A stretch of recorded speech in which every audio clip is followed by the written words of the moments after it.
Good afternoon and welcome to the February 2nd, 2009 meeting of the Glendale Water and Power Commission. Sheila, may we have roll? Commissioner Abrahamian? Present. Commissioner Foley? Present. Commissioner Miller? Present. Commissioner Yao? Present. First item on the agenda, consider the minutes of the January 12th, 2009 meeting. Anybody have any comments or input on them? Is there a motion to approve? I so move to approve the minutes of the last meeting. Second. So approved, sorry. Next item. Item 3, reports information. 3A, Glenn Steiger. First report is strategic planning update. Okay, I'd like to go to the podium. Thank you.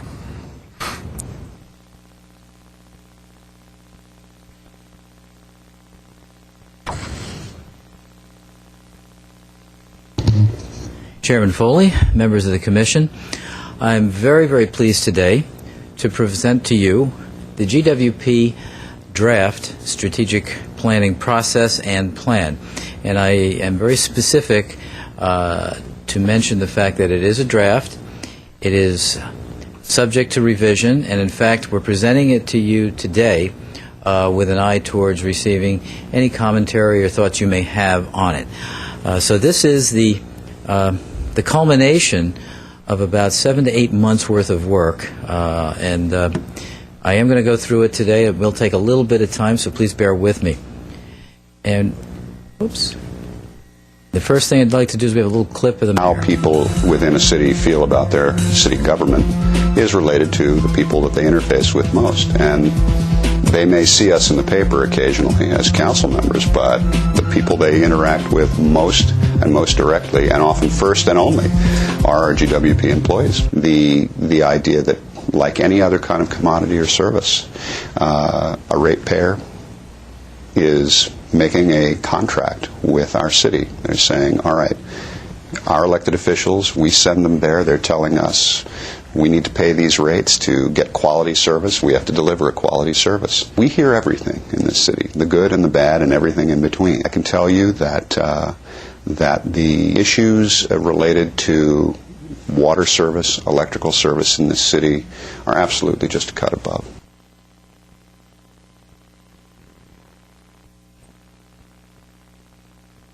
Okay, what we did is we've inserted two clips. One is the first one you just heard, which is a brief clip of an interview we did with Mayor Draymond a number of months ago, just to get Mayor's thoughts on GWP and how it interfaces and interacts with the community and what some of the issues are.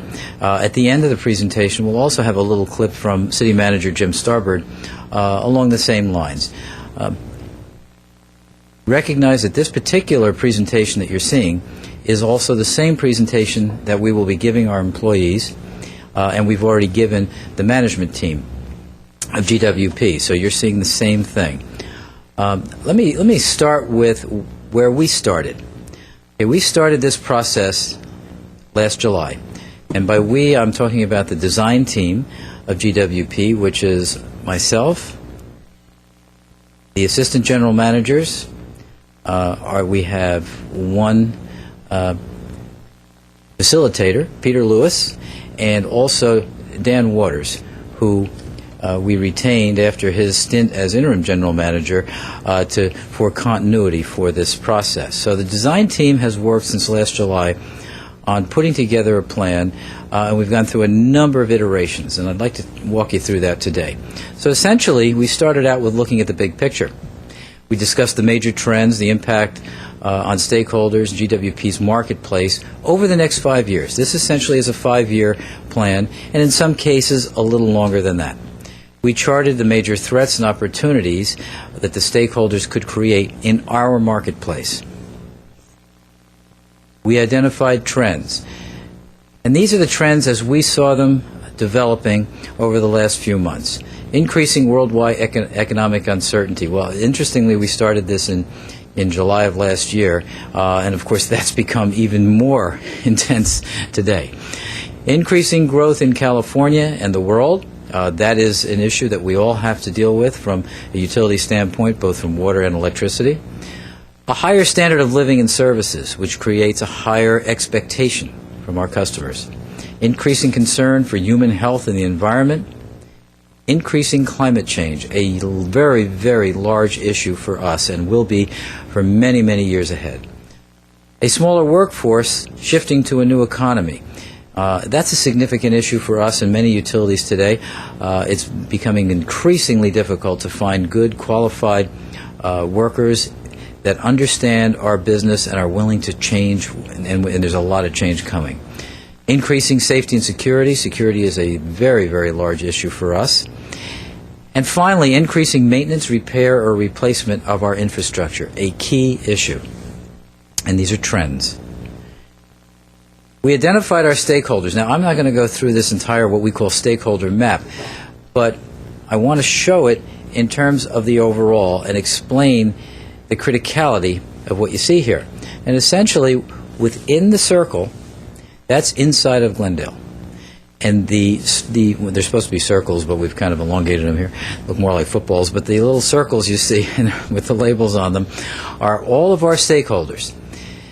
The ones that are inside represent inside Glendale, outside or outside of Glendale, and there's 4 quadrants. You can see starting in the upper left-hand corner, we have competitors, we have customers, resources, and regulators. And interestingly, there's a lot of them. And it was eye-opening to many of our employees to see this and to understand that these are the stakeholders that we deal with in many cases on a daily basis. In every case, all of them have threats and opportunities associated with them.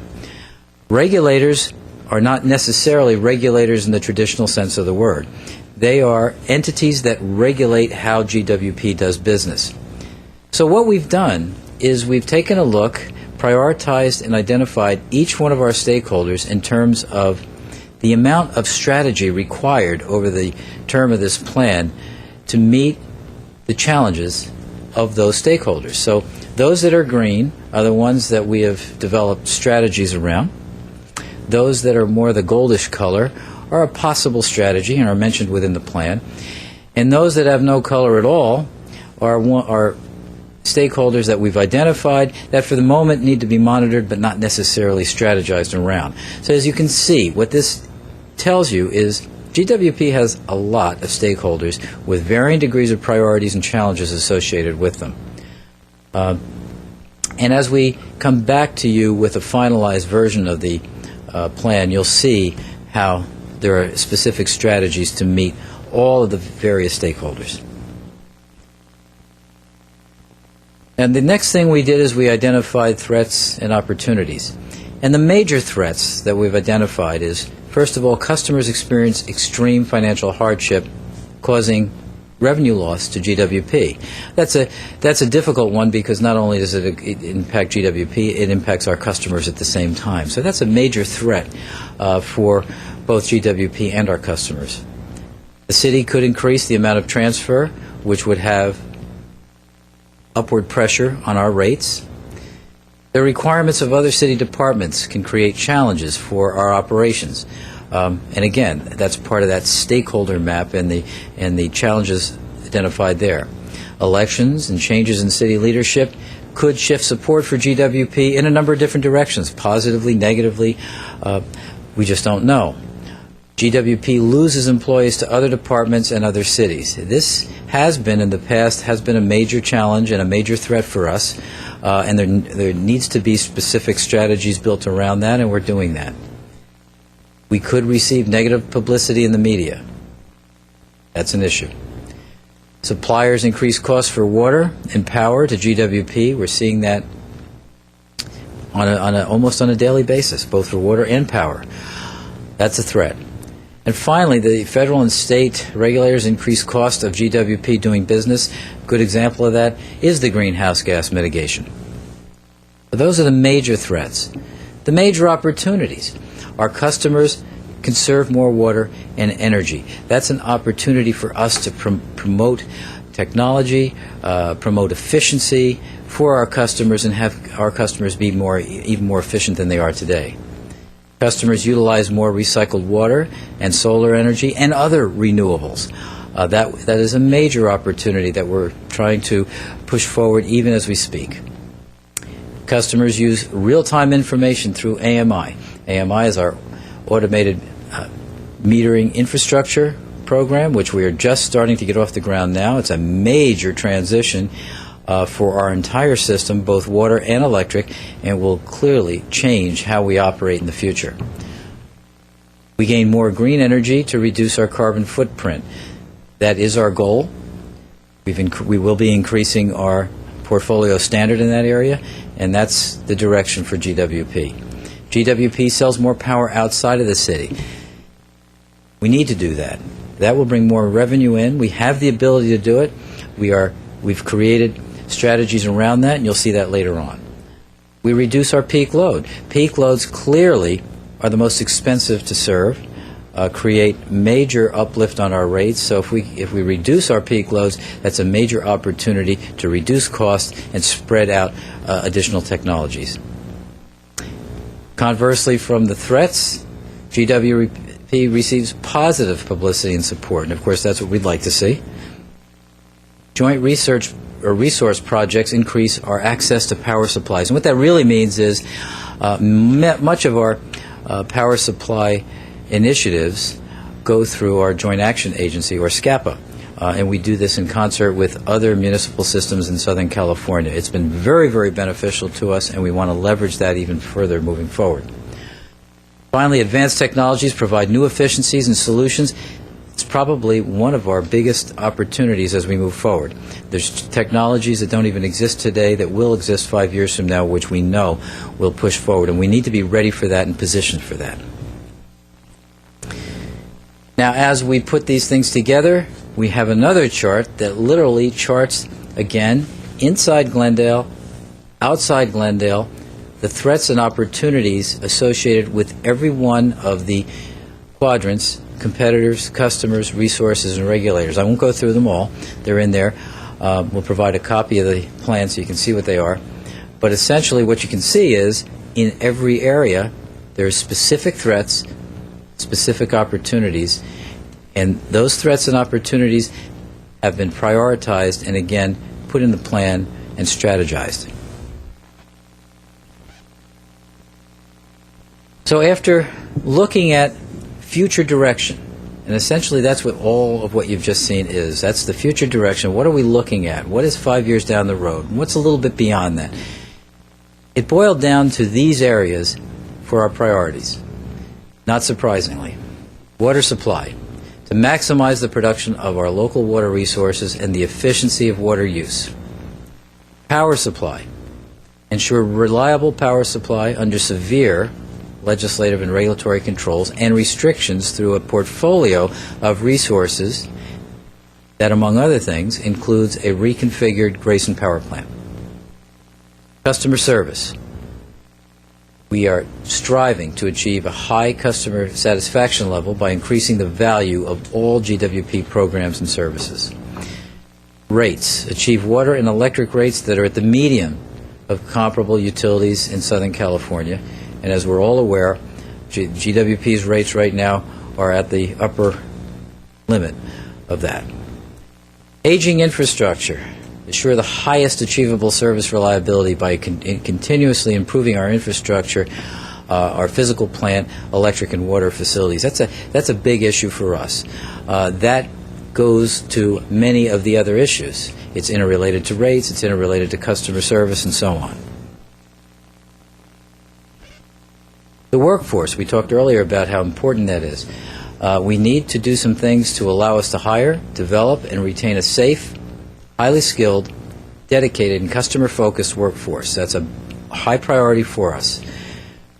Systems. Utilize new and existing information systems and technologies that reduce our costs, enhance customer service, and increase operational effectiveness. City of Glendale. That's an interesting priority, but we are an integral part of the city operation within Glendale and a major part of the community. Therefore, it is a priority for us, and that priority reduces to collaboration with the city at every level to improve GW's efficiency and public image. And finally, legislation and regulation. Influence local, state, and federal legislation and regulations to benefit our operations. this becomes a larger and larger operation every year. There are more legislation and more regulatory issues on us every year. It's becoming a major piece of what we do. So the GWP direction, now that we've established all the background and what our priorities are, we then established a mission, vision, discussed our values, looked at key result areas, determined our goals, initiatives, and a scoreboard.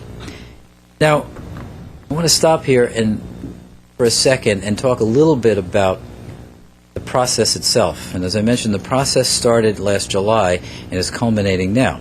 You might ask, why does it take so long? For a number of reasons, but one of the larger reasons is the fact that not only is this a strategic planning process, but it's a process of inclusion. And we strove to include every GWP employee who was interested in participating in this process. We did our very best to include as many stakeholders, both inside the city organization and outside. Chamber of Commerce, large customers, residential customers, and as I mentioned, employees.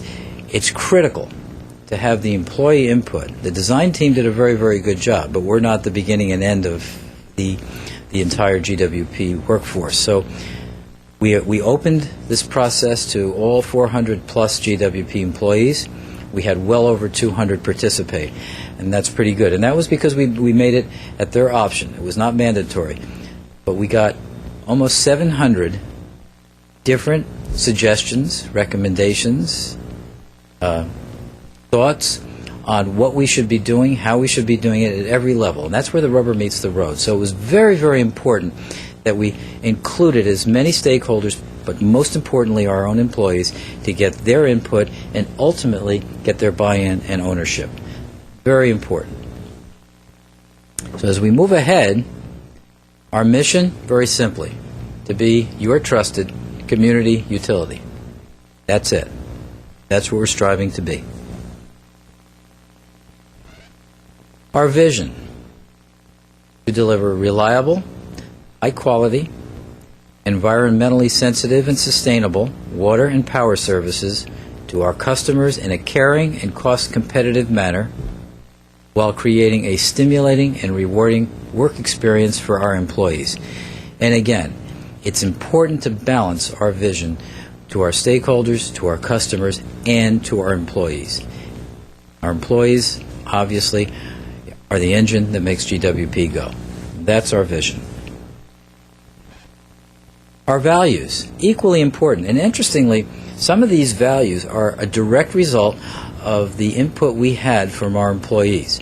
We listened to them, we heard what they had to say, and it culminated in these values. Clearly, we're dedicated to customer service. That's number one. Trustworthy and respectful.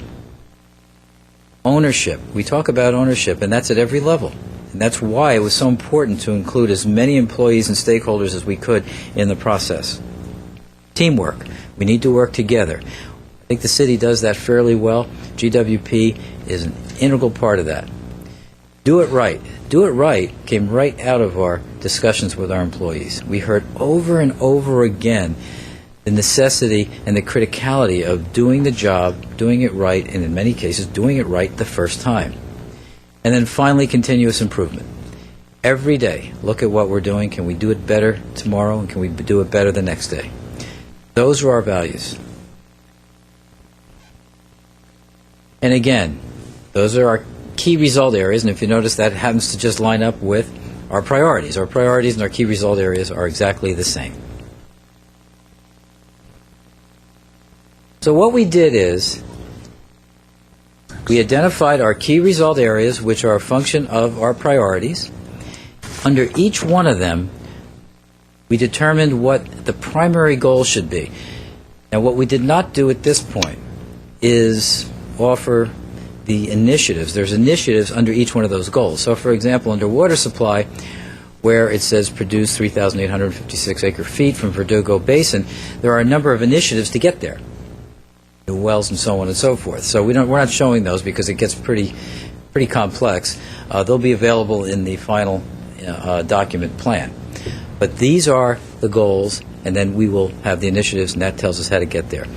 So under water supply, basically increase our own production is what that's saying, and that's a specific number. Also, increase our recycled water. And if you notice, we have dates and specific numbers under each one of these.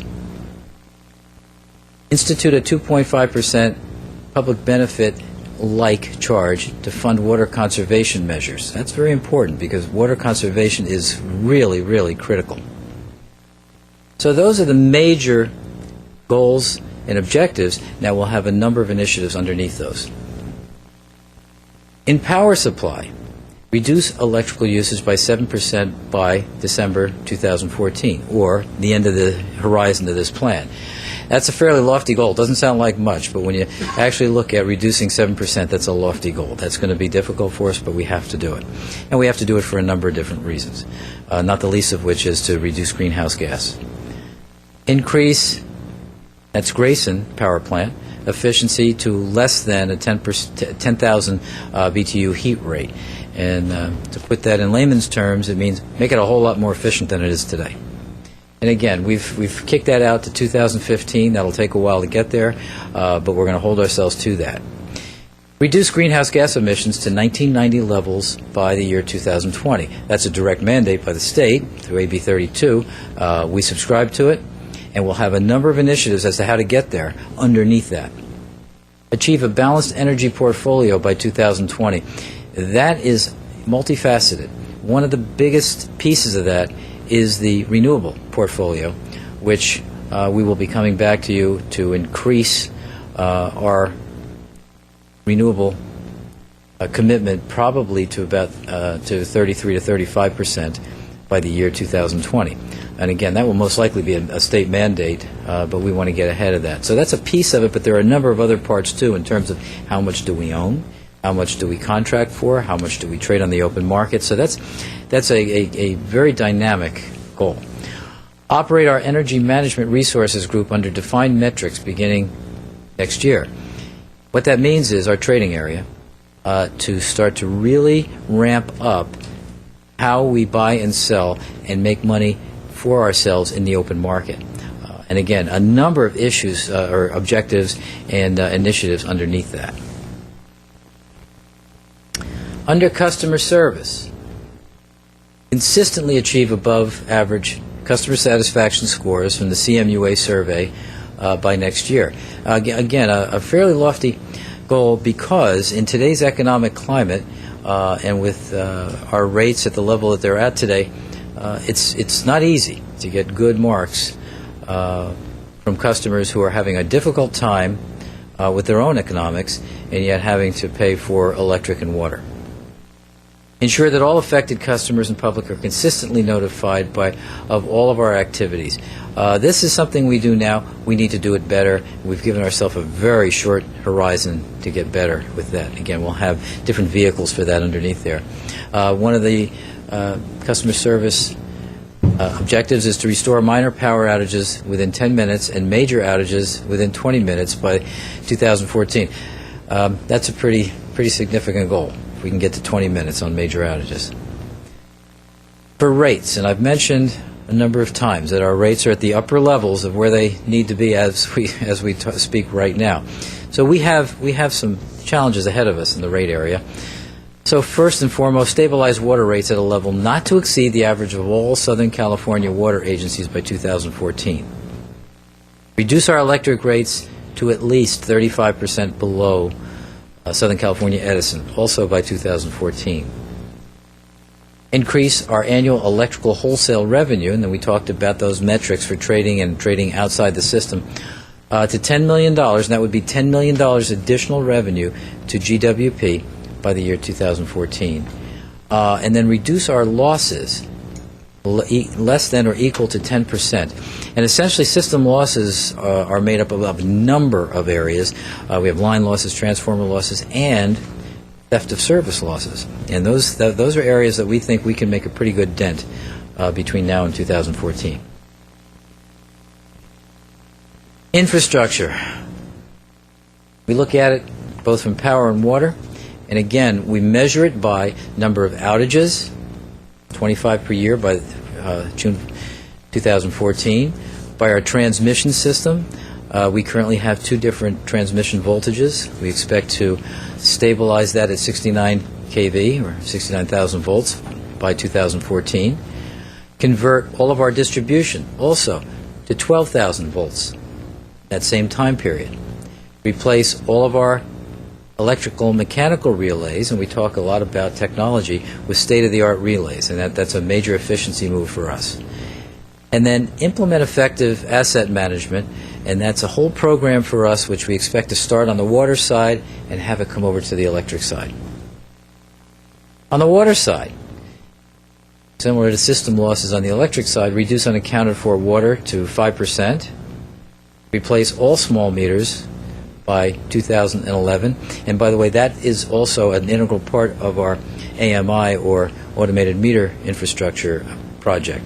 When we replace the meters, we'll also be replacing them with electronic meters that transmit readings back.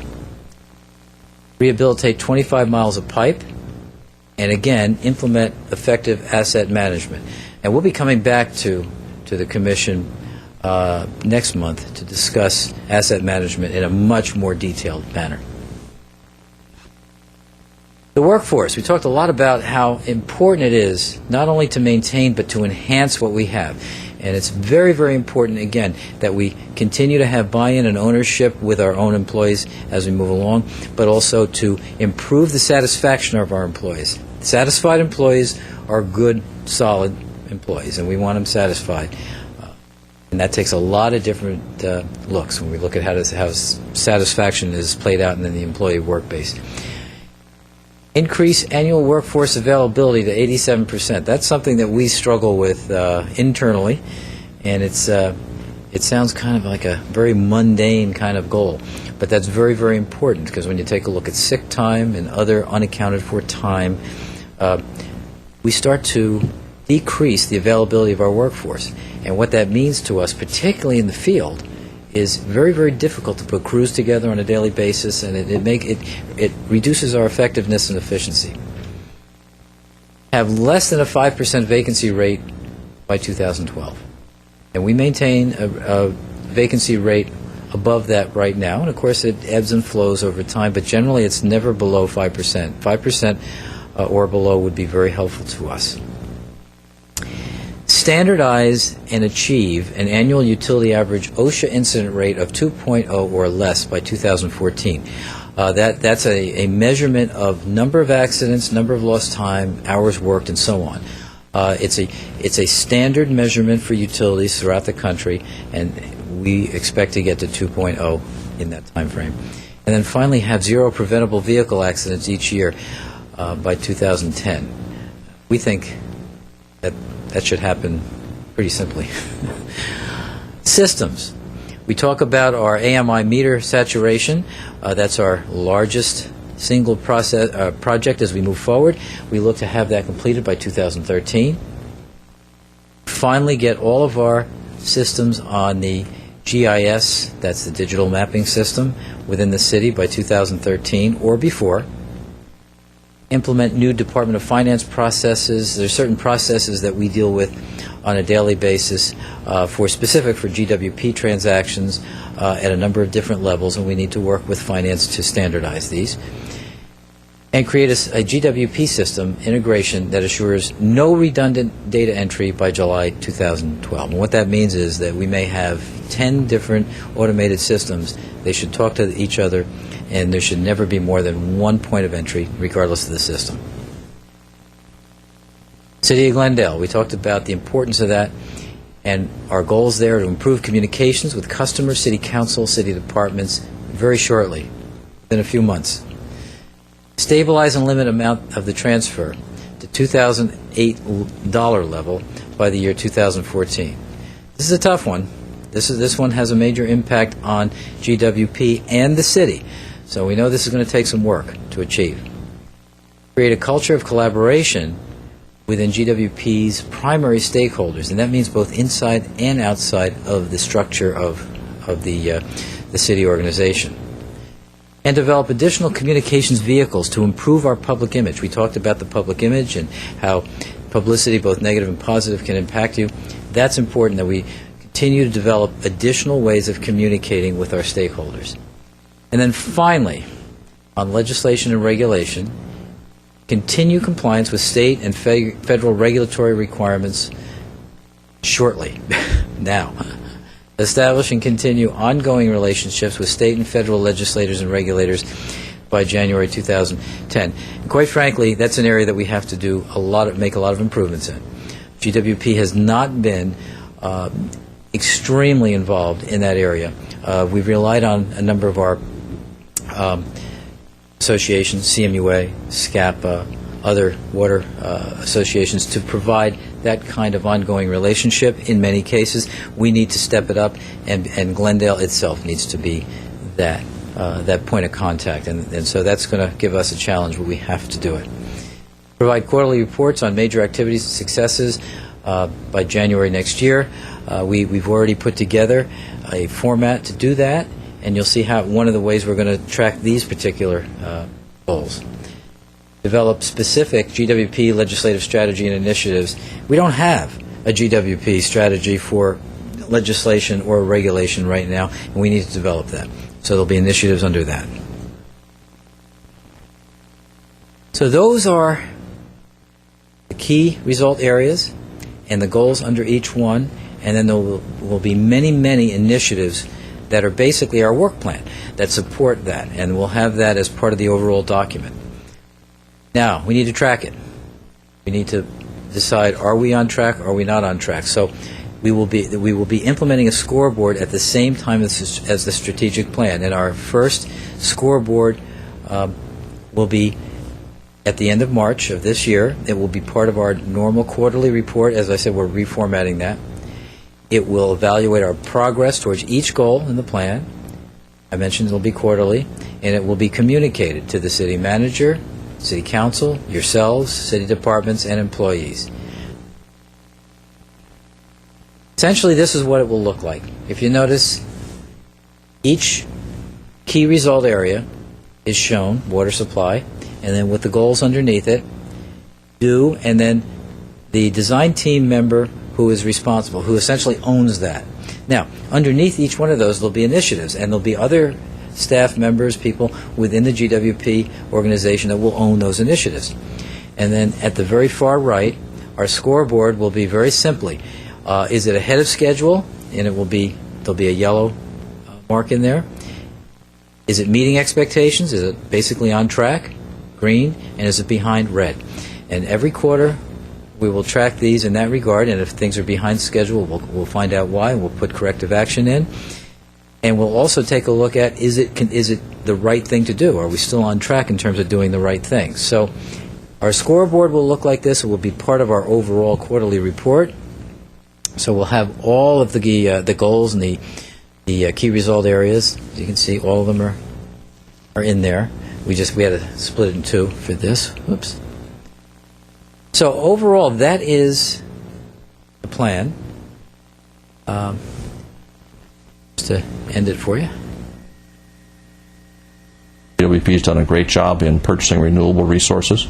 We're a bit ahead of the curve there, but we have to do more. In water, absolutely taking the lead in areas like Chrome 6 and finding ways to better utilize the resources we have here locally instead of letting it go to the ocean. For those of us in government, it's going to be constantly looking for ways to reduce our costs, be more efficient, be more effective, in order to continue to deliver electric and water in a way that meets our objective, which is to be both reliable as well as competitive, and at the same time deliver the best quality product we possibly can.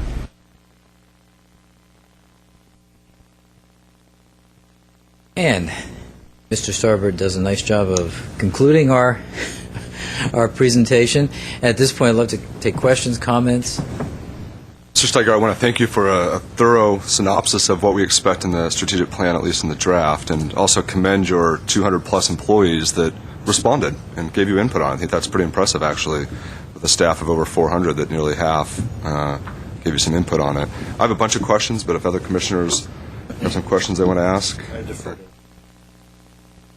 Commissioner Yao? I just want to thank you, Mrs. Steiger, for a great presentation, too. And it's obvious that you put a lot of efforts, and the employees have put a lot of efforts in this task, and it shows, a lot of the metrics and your ideas came through, and so I really like the presentation, and hopefully we'll get some beef out of it and carry through. But my question pretty much deals with the goals, and I noticed towards the end that you posted them, and those are great goals to have. But I was wondering if you can maybe expand on some of the goals. Because, for example, particularly the rates, you mentioned that we want our rates to be 35% below SCE, and that's quite a significant achievement if we can do that. But then on the scorecard at the end, I just noticed quickly that it showed 25%. It should be 35. Okay, yeah, we had a few 35. typos in there. Yes, and that's fine. So I was wondering, even though this is a draft, how do we go about doing that? I mean, that's a significant achievement if we can. There's a number of initiatives that we've already started to undertake. One of them, of course, is pretty significant cost cutting on our part, and we are doing that now. The first thing we've done is we will stabilize electric rates for the next 2 years, so there'll be no base rate increases for this year or next year. In order to do that, we've had to cut costs. So that's the first piece. And then from that point forward, we've identified 3 areas beyond our normal costs that have an impact on rates. One of them is in litigation, so I really can't talk about it, but there's really 3 specific areas that one is we're litigating, which if we're successful will reduce. The second one is an over-market cost that we're paying for a certain fuel. If we are successful in renegotiating, and we're right in the middle of renegotiating that will have downward pressure. And the third, honestly, is the level of the transfer. So if we can do, as we mentioned, stabilize the transfer at a certain level, not necessarily reduce it, but stabilize it to keep it from continuing to increase, those 3 things, plus our own cost-cutting measures, will bring it down. And we'll get pretty close to our goal. Oh, thank you. Those are commendable, and hopefully we'll accomplish those. And my other issue was on renewable energy, because you mentioned renewable energy in terms of goals of meeting greenhouse gas reduction based on AB 32. But I didn't see anywhere where we're trying to implement a local solar program. I know we have a solar program based on CSI, the California Solar Initiative. But what are our goals for trying to enhance that program or increase the installations in people's homes locally? That will be one of our initiatives underneath that. So what we'll do is we'll be coming back to you with those initiatives, and that'll be a whole other presentation in terms of how do we get to each one of those goals. So we don't have that I don't have that specific number with me, but that will be part of it. There'll be a whole series of them. Under which the renewable power portfolio? Yes. Mm-hmm. Okay. Yep. Thank you.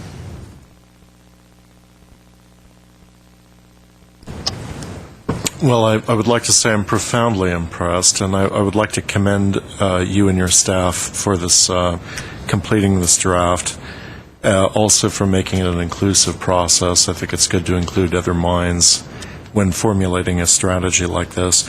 I'm hoping we'll have progress reports to the Commission occasionally, and if I understood you correctly, those will be quarterly beginning in January 2010, or is that sooner? Starting in March of this year. Okay, starting March of this year, okay.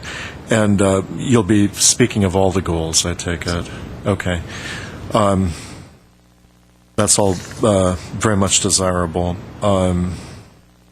Let's see. Really, I don't think I have any other comments except that I'm looking forward to the progress reports. Thank you. I have a couple questions for you. This is a draft, so when do we expect the final version of this? That's a good question.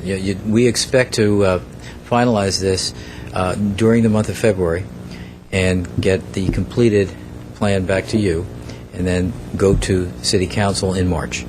Okay, so we're now on a very tight schedule to get everything completed this month. And it happens every 5 years, is that? The plan is a 5-year plan, but the way we've actually developed it is that it's kind of a dynamic plan, so if you notice, some of it goes a little bit beyond that. But the reality of it is we cap it at 5 years to make it reasonable, but it constantly renews. So every year, at a minimum, we'll review everything in that plan and change what needs to be changed, because some of it will have to be, we know that. So it'll be continually be an updated 5-year plan on a yearly basis. With the with AB 32 passing and trying to set rates back or emissions back to 1990 levels, do we expect with the new administration and the change in the federal government to see further changes or further mandates that might supersede those or impact what the governor has done here in California? It's possible, but what we're seeing now is more of a deferral back to states. So it could very well be that the California plan becomes the model for the nation. We just don't know. What we do know is, with the new administration, there is a much stronger push to get regulations put in place quicker than we've seen in the past, but also a recognition that any of the states that have taken an initiative, and California being one of them, the Northeast, for example, in their RGGI initiative, where there's 10 states that have taken an initiative, also have a model, that there'll be a lot of deference to those plans. So what we expect is AB 32 will probably go as planned. Some of the initial slides were the top trends or top issues, and then a couple slides later it was the top priorities, and I think there were 9 top priorities. Are those in any particular order, or those are just different priorities that that the GWP has? Water supply and power supply are the top 2, okay? Neither one of them being the top 1, they're both the same. And then after that, it's more or less priority, but not exactly, okay? It got more difficult to prioritize after that. Thank you. Sure. Mr. Steiger, I also wanted to acknowledge you and your team for putting such an impressive strategic plan together. I think you mentioned it's 8 months of work, and it's only a draft version of it, so I think we have another few more months to go to finalize this strategic plan. Hopefully we'll be finished this month. This month? Yes, Okay. we should have it done. That's our plan. But I think you mentioned it's a dynamic plan, and it's going to be revised, revisited on annual basis. Yes. We'll report on it on a quarterly basis, and if we see something that starts to be an outlier, we'll address it at that point, but normally we'll course correct at least once a year. Yes. Thank you. Yes, one more comment. The goals are numerous and complex, and you may find it advantageous, actually, rather than to try to have a quarterly report of all the goals, to have a quarterly report of some of the goals, and to break it up so that maybe every month we'd be hearing something a little bit different, something about water, something about power. That would allow the Commission to ask more detailed questions, maybe make suggestions. You might want to consider that. Yeah, certainly we can do something along those lines. Sure. Okay. Yeah. We have a request to speak from the public, Mr. Milano, on item 3A1.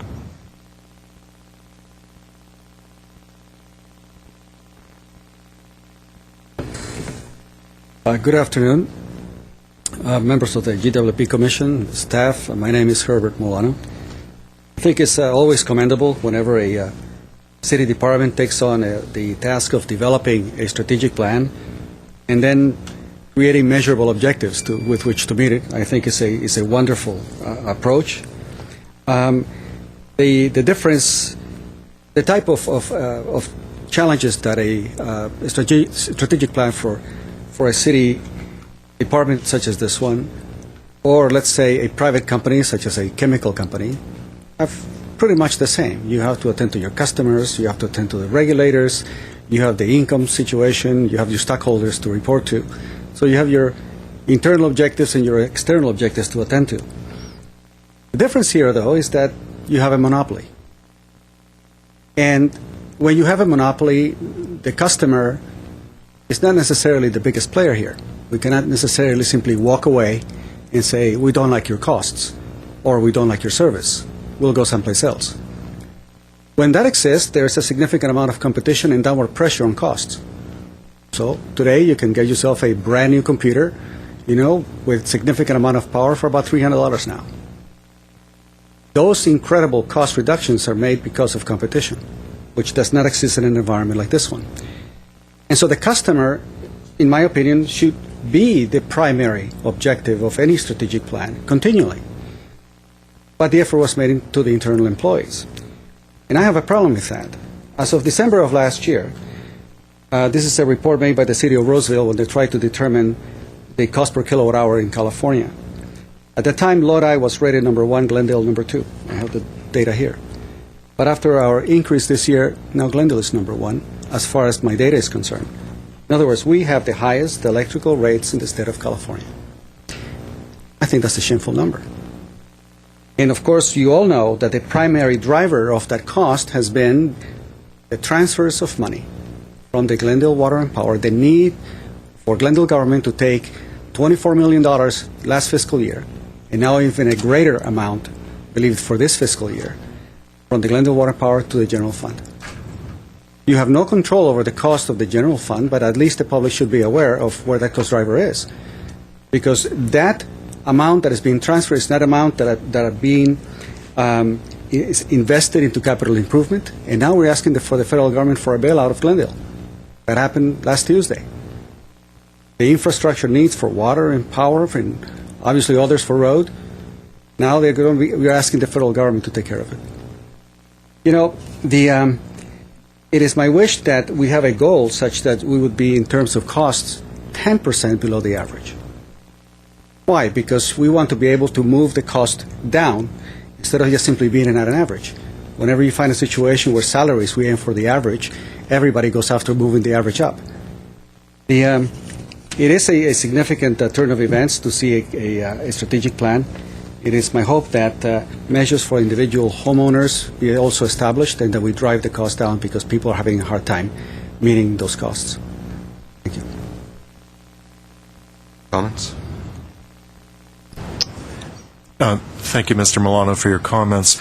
My understanding is that the strategic plan was based partly on consultation with customer groups through, let's say, through the Chamber of Commerce and such other groups, and it would not be correct to state that it is entirely based on employee input.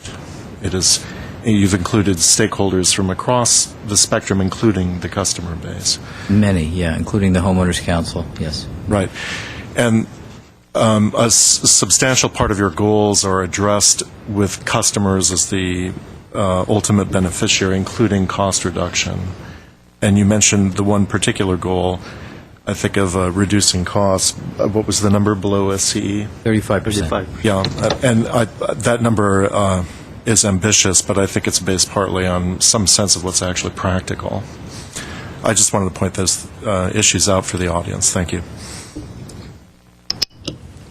Mr. Chair, I'd like Mr. Steiger to respond to the data about GWP being the second highest rate. Is that, I'm not sure where the data is coming from, if you can respond to that. The city of Roseville did do a compilation. Mr. Milano is correct.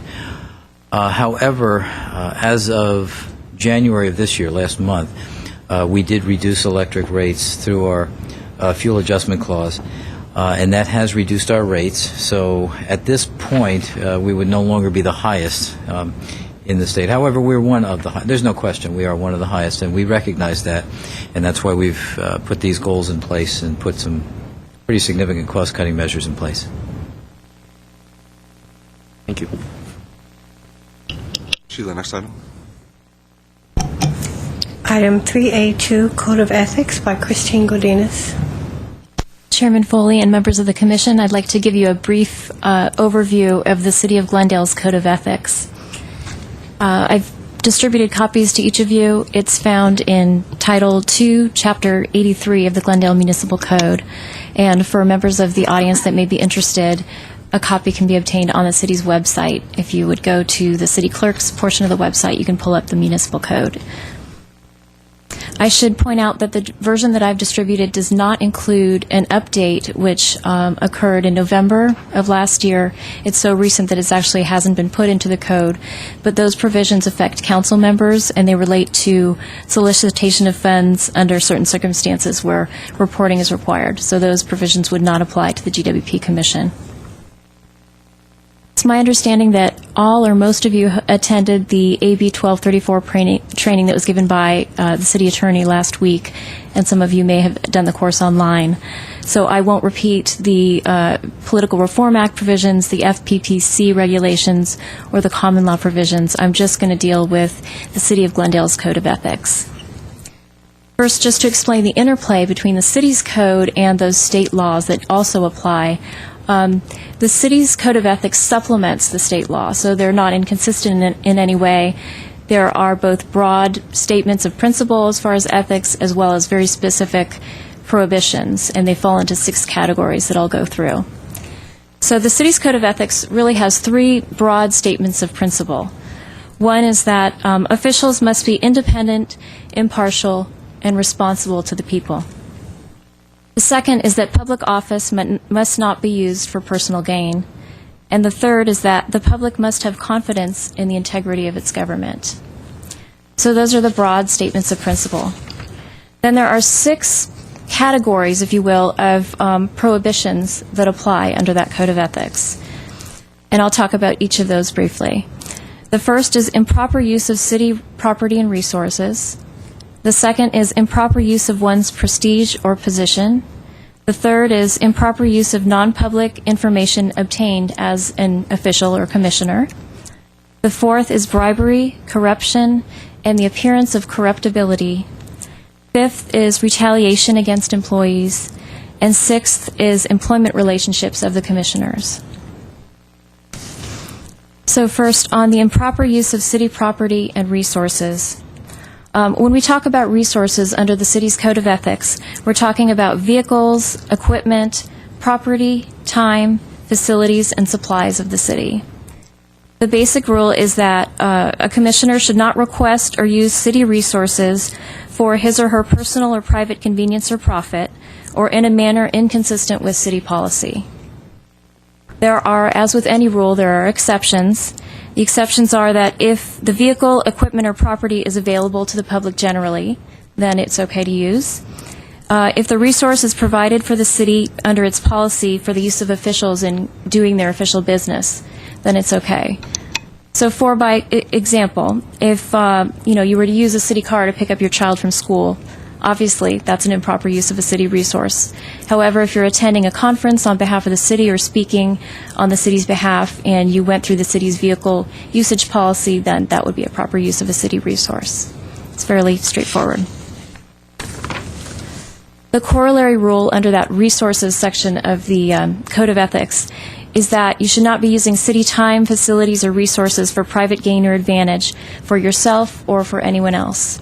So, for example, if you were to request to Mr. Steiger that he send some electric crews to your home to do electric repairs, obviously improper use of city time for your own personal benefit.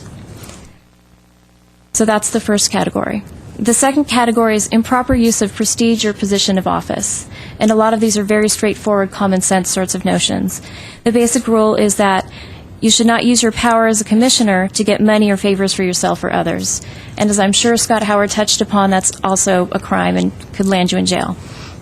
The example that Mr. Howard might have given is the example of a judge in Southern California that within the past few years used his official judicial stationery to send a letter to the city to request that the city extend his lease that he was using for his private business.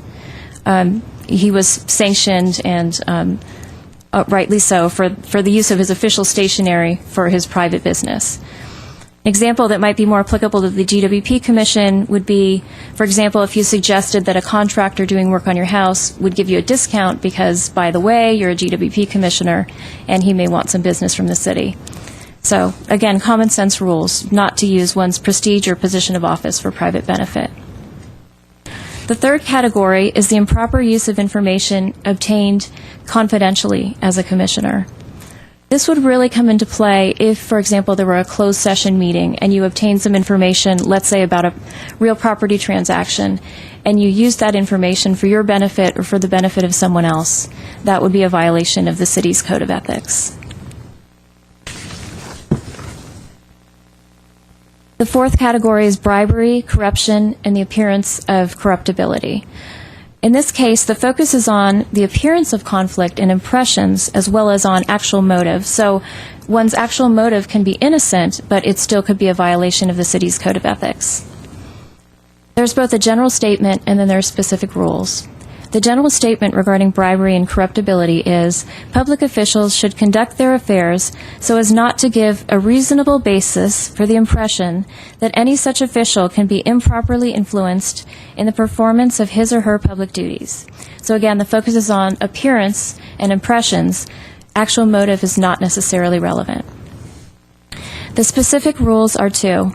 One should not personally or through an intermediary receive or accept money or any consideration from anyone other than the City of Glendale where the acceptance or the receipt is intended as consideration for the performance of acts done in the Commissioner's official duty. One should also not accept or receive gifts from anyone doing business with the city under circumstances where it could be reasonably inferred that it was intended to influence the performance of the Commissioner's official duty or as a reward for official action. So either before the fact or as a bribe or after the fact as a reward for action already taken. It's prohibited. So in short, no bribes. The example that I'll give you is Ted Stevens, the Alaska senator that you're probably much aware of from the news, and the favors he received, allegedly in exchange for favors from lobbyists. I've also provided in your packets a copy of Form 700, which is the Statement of Economic Interests form, as well as the city's Conflict of Interest Code. And that's a little bit beyond the scope of what I intend to cover today, but I did provide you as well with Appendices A and B, which give you the categories of gifts that you as GWP commissioners must disclose. So if you do have questions about those, feel free to contact our office. We're happy to work with you if you have any questions about what your disclosure obligations may be. So the fifth of 6 categories is retaliation against city employees. This is essentially a rule that protects employees that are whistleblowers. If they want to report a gross abuse of city resources or perhaps an ethical violation by a commissioner or by a city staff member or what have you, this section prohibits you from using your power to dissuade them, shall we say, from taking any action or reporting a violation. The 6th category, the final category, deals with employment relationships of commissioners. And there are 2 categories of restrictions. One is a restriction on accepting employment during a pendency of an action, and the second is a prohibition on future employment. So the first prohibition on accepting employment during the pendency of an action prohibits a commissioner, or a council person for that matter, from soliciting, accepting, or promising to accept employment at the time that a matter is pending before the GWP Commission in your case. There's an exception where if you were to sign a contract with someone to represent them in, let's say, in a private matter that would come before the GWP Commission, if you were to sign an agreement before the matter is, let's say it's an appeal, before it's filed or accepted for appeal with the GWP Commission, that would be an exception. There would be other state law provisions that would require that you recuse yourself from considering the matter as a commissioner, but you would not be in violation of the Code of Ethics for having accepted the employment. It's just once that matter is filed for appeal, let's say it's a water conservation appeal, you cannot at that time accept employment representing someone before this commission. The second category, as I indicated, was prohibition on future employment. This is a 6-month bar. So 6 months after you serve as a GWP commissioner, you cannot represent someone before the GWP Commission on a matter where you played a policy-making role before this commission.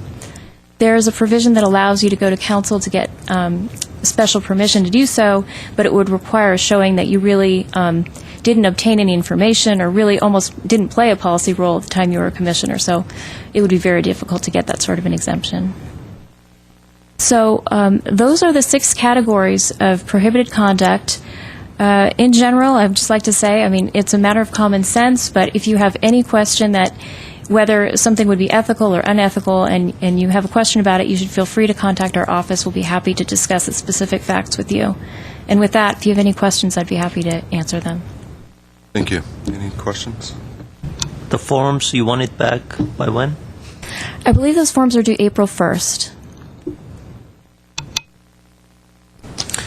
Do we have any ethics code that applies to all city employees?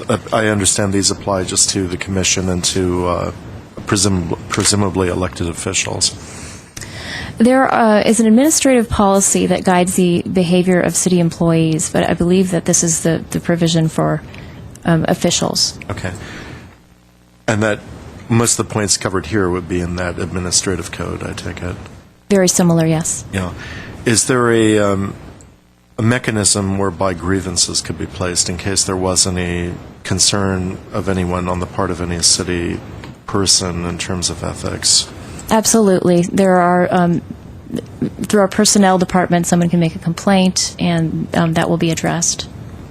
Could you explain the mechanism a little bit more? It goes through the personnel department?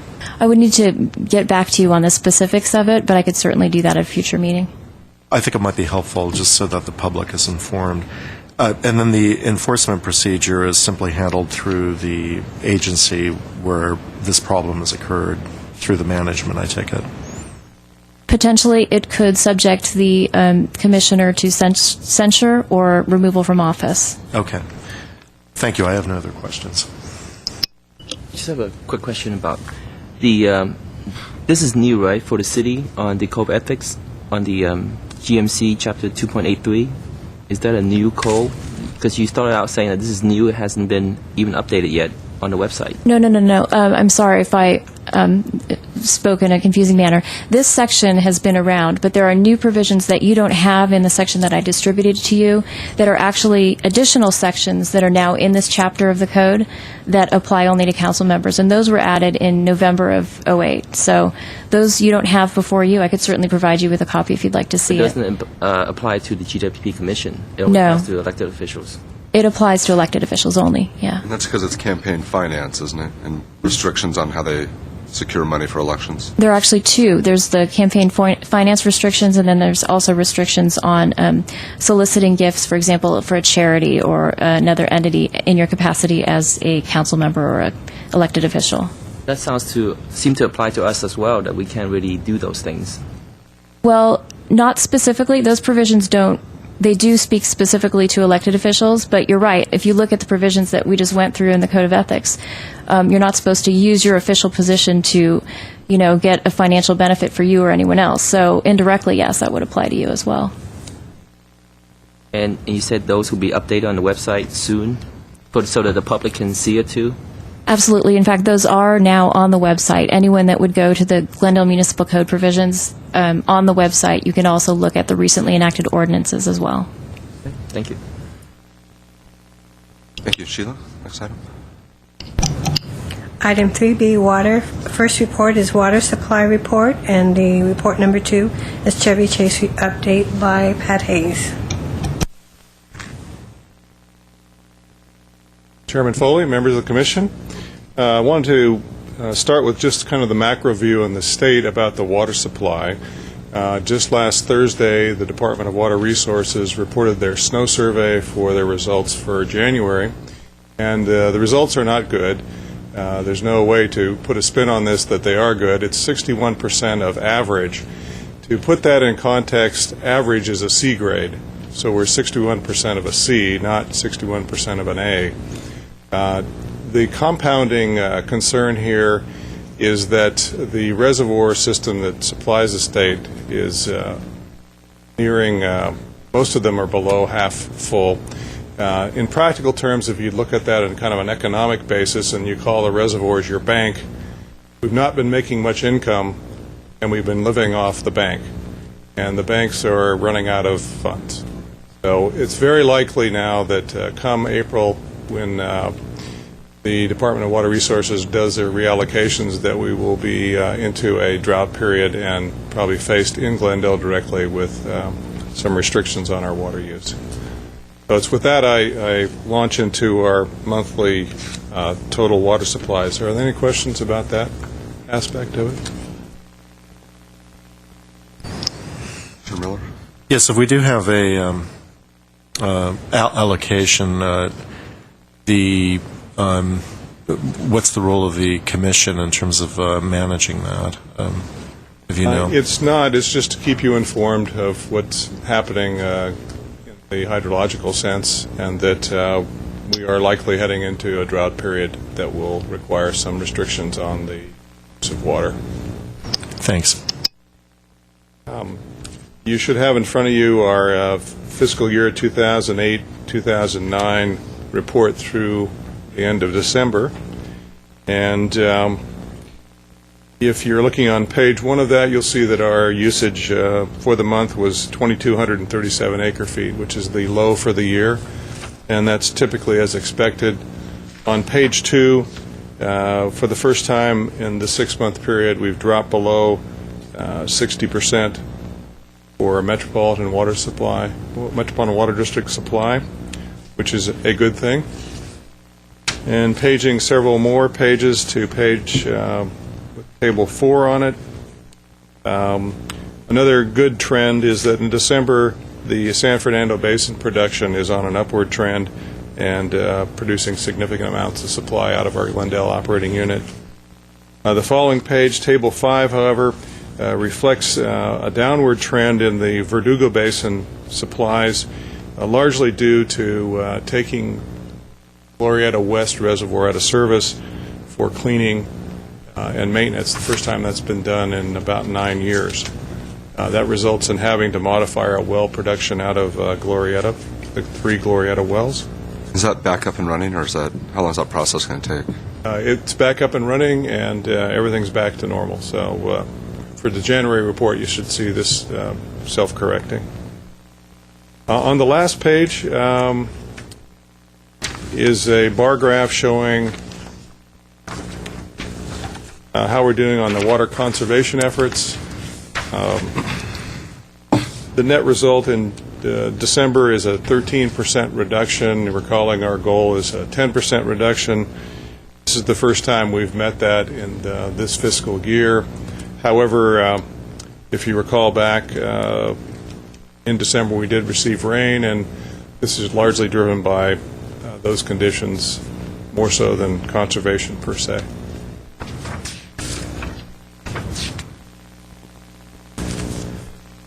Are there any questions about the water supply report? One quick question for you. The recycled water usage seems to have increased fairly dramatically. I don't know what chart it is. It's third from the last, from 2007 to 2008. Was that intentional, or do we know why that occurred? It's a positive trend line. I think it's probably a combination of several things. One, we had a rate increase at the beginning of the year. Recycled water is delivered with a 25% discount, so there's a certain incentive to using it. And second of all, those supplies have been proving to be pretty reliable, so that our users are coming to rely on them just as well. Okay, thank you. Mr. Chair, I have a quick question for Mr. Hayes.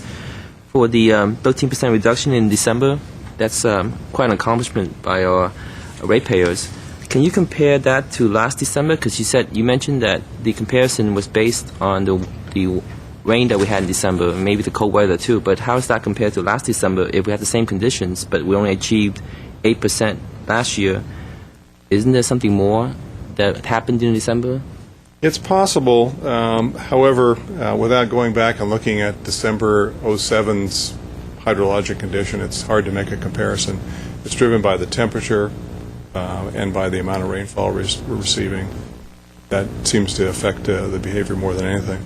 Okay, because I wasn't sure if maybe our efforts in conservation programs contributed to that 13% reduction as well. I wish I could say that. I think people are aware of it. They're becoming more aware of it, and hopefully after today's comments they continue to be aware of it. But if you look at the trend line from July 1 of 08 going forward, we haven't done quite so well as we were hoping to do with our 10% reduction, the voluntary. It's a good trend, so we'll see what happens next month. It's a good trend. I hope to continue reporting that. Right. Thank you. If there are no further questions, I'll move to the Chevy Chase Reservoir report. First of all, I wanted to just make sure you're aware we're having a community meeting. It's a public meeting on this Wednesday night at 6:30 at the Chevy Chase Country Club. We've had several of these. It's the first one in a while. It'll be followed by an on-site visit under the lights to the actual construction site. So if the residents are interested, there's an opportunity to see a pretty amazing construction process. If you're not able to attend that, there's always the daily webcam. There's actually 2 webcams in place, and they update about every 10 minutes or so. We are on schedule. This project looks to be substantially completed by October 6th this year. We've had a minimum of change orders, and in fact, the project is probably a little bit ahead of that schedule from what we're seeing on the site. What's the purpose of the meeting this Wednesday? Is it, if you haven't had one in a while, is there a particular purpose behind it?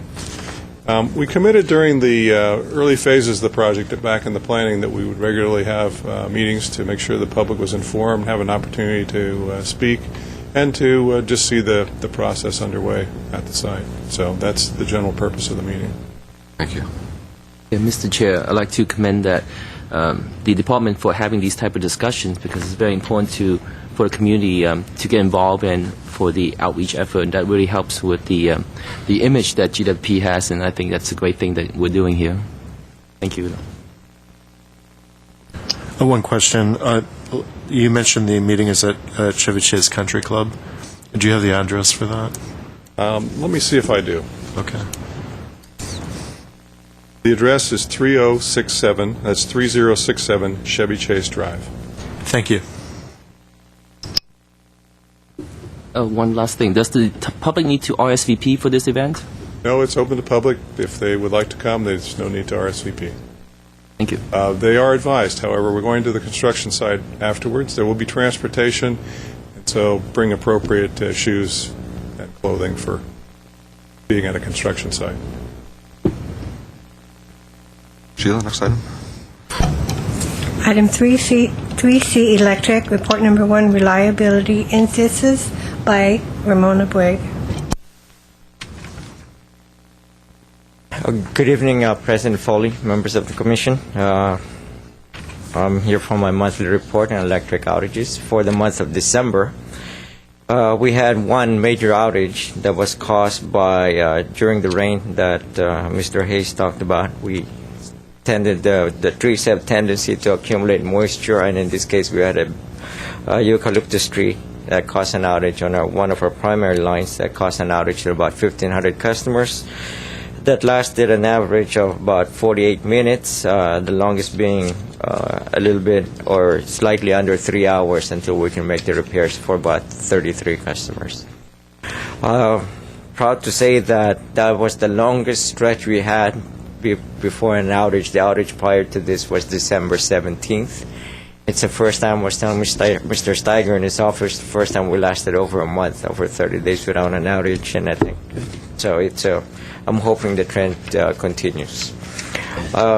So for as far as the indices, what we're doing new for this report, as you would see, is we added one more category. So for the month alone, you can look at what the index looks like before we fold that into a rolling average of 12 months. So we're doing a specific to the month, so you can see how we're performing a lot more microscopically,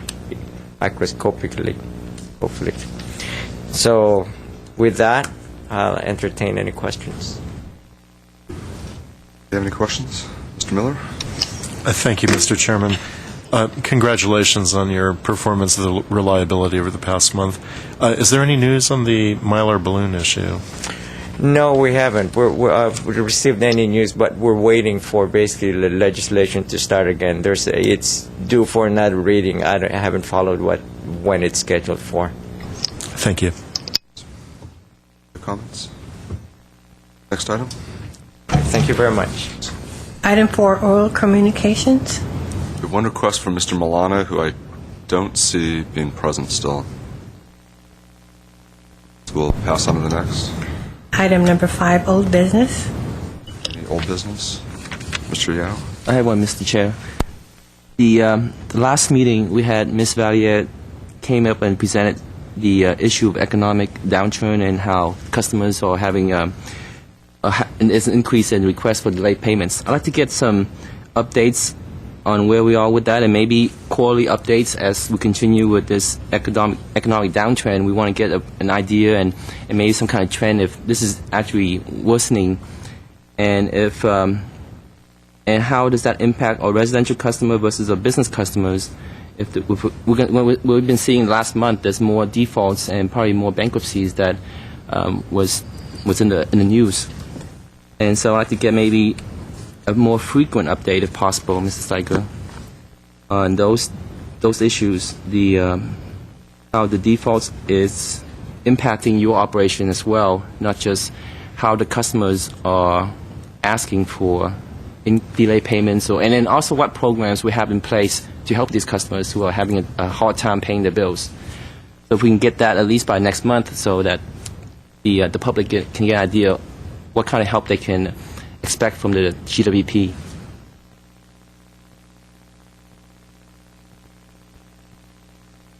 Any other old business? Mr. Chair, just one. Just a follow-up on the strategic planning. I think you mentioned that we are going to get the copy of the plan. Yes. The draft plan. When is that, and by when you will need comments back from us on the plan? I would like to have comment. What we'll do is we'll make this particular presentation available to you tomorrow, and I'd like to have comments back by the end of next week, if that's possible. And then from that point forward, we will then complete the plan into a document. Because the entire plan is probably 100 pages, 200 pages? Well, it's actually in two parts. We have future directions, which is probably 25, 30 pages, and that sets forth all of the items that we talked about up front in terms of what our threats and opportunities are, who our stakeholders are. All the input from the employees are in there. So there's that piece of it, and then there's the plan itself, which, of course, is hard to say how many pages it is just yet until we get all the initiatives in there. But it will be a significant document. What we're going to do is have the documents available for you. We will, City Council, our major stakeholders, and then we'll have a short version for every employee. Rather than having every employee have a big document, we'll provide every employee with a short version to keep referred to with the salient information in there. So we're going to do that. The next item, new business? Item 6, new business. Mr. Chair, I have another one. I guess for the first few meetings of each year, I would like to see some kind of a goal milestone, even though you presented the strategic plan today, and that could be based on that, but some kind of metrics that you hope to accomplish for the rest of the year, whether that be the top 5 major goals that you have maybe laid out in the strategic plan already. You can incorporate those, but if we can see maybe in the first quarter, by next month if possible, some of your major goals that you want to accomplish this year. So it's more like a short-term goal. Your strategic plan was based on a 5-year plan, so hopefully we can get something for a short-term 1-year plan. And if that can be occurring every first quarter of every year, that would be great. Any others? Next item. Item 7, agenda forecast. Currently, for the agenda forecast for March, we have asset management coming up. Does anybody want to add anything for March?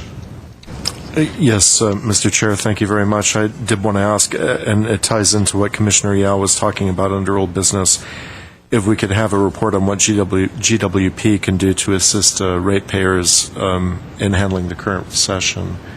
I think that would be helpful for the audience. Thank you. Any other agenda forecast items? So just the ones that I mentioned, like the economic crisis, what's going on with that we can help with our ratepayers deal with, and the issue with short-term goals for this year.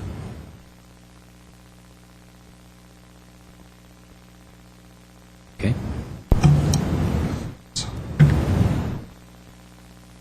So it'll adjourn the February 2nd, 2009 meeting of the Glendale Water and Power Commission. Is there a motion to adjourn? So moved. I'll second it. So then that'll adjourn. All right.